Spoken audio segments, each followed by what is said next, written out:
کہ جب اللہ تعالیٰ نے جنت کو پیدا کیا تو حضرت جبرائیل کو کہا کہ جا کے ذرا جنت دیکھیں ایک بار. دیکھ کے انہوں نے کہا یا اللہ مجھے نہیں لگتا کوئی بندہ سر دڑ کی بازی نہ لگا دے جنت میں پہنچنے کے لیے. اللہ نے کہا کہ اتنا سوکھا نہیں.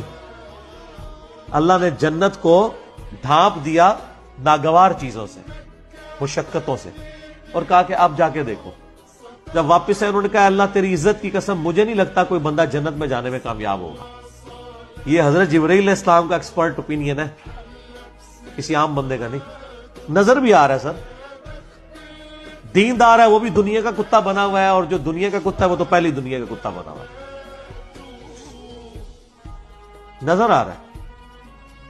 پھر اللہ تعالیٰ نے جہنم کو پیدا کیا تو کہا کہ جاؤ دیکھو جا کے.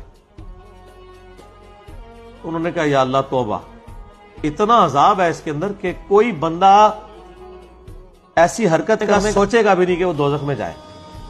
پھر اللہ نے دوزخ کو ڈھانپ دیا شہوات، دنیا کی لذتوں کے ساتھ. کہا اب جا کے دیکھو. واپس آئے تو انہوں نے کہا یا اللہ مجھے نہیں لگتا کوئی بندہ دوزخ میں جانے سے بچ پائے گا، کیونکہ تو نے اٹریکشن ہی اتنی رکھی ہے، ایسے کڑگے لگائے ہوئے ہیں کہ گھیر کے ادھر ہی پہنچے گا. تو امتحان بڑا مشکل ہے جی. اللہ تعالیٰ انسان کو اس امتحان میں کامیابی عطا فرمائے.